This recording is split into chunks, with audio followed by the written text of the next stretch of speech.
আরে যদি টাকার বৃষ্টি হইতো তাহলে তো আমি আরে আরে বাপরে টাকার বৃষ্টি হইতেছে। আরে আমি তো কোটিপতি হয়ে গেছি। টাকার বৃষ্টি ইয়াহু।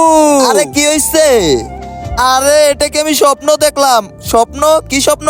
আরে স্বপ্নে দেখেছি টাকার বৃষ্টি হইতেছে আর সব টাকা আমার হাতে নিয়ে ফেলেছিলাম। আরে আরে তোর হাতে তো সত্যি সত্যি টাকা এসে পড়েছে। আরে আমার স্বপ্ন তো সত্যি হয়ে গেছে।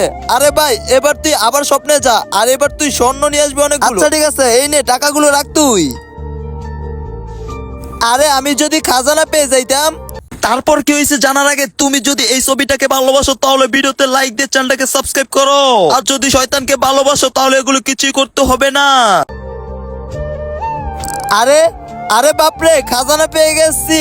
ইয়াহু। আরে ভাই তুই তো সত্যি সত্যি খাজানা নিয়ে এসে পড়েছস। আরে হ্যাঁ। আরে ভাই আমরা তো টাকাও পেয়ে গেছি, খাজানাও পেয়ে গেছি, এখন শুধু একটা মেয়ে দরকার। যা তুই একটা মেয়ে নিয়ে আয়। আরে হ্যাঁ ভাই এবার একটা সুন্দর একটা মেয়ে দরকার। আমরা সবকিছু পেয়ে গেছি, নে তুই এই খাজানাটা রাখ, আমি একটা সুন্দর দেখে মেয়ে নিয়ে আসি। আরে আমি যদি একটা সুন্দর মেয়ে পেয়ে যাইতাম।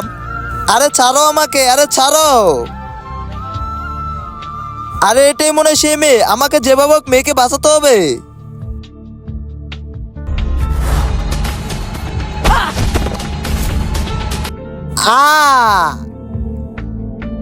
আরে বা অনেক সুন্দর মেয়ে নিয়ে আসলি। আরে তুই মেয়েকে স্যার তাড়াতাড়ি আমাকে হসপিটাল নিয়ে যা, নাহলে আমি মরে যাব। আরে তুই মরে যা কেন?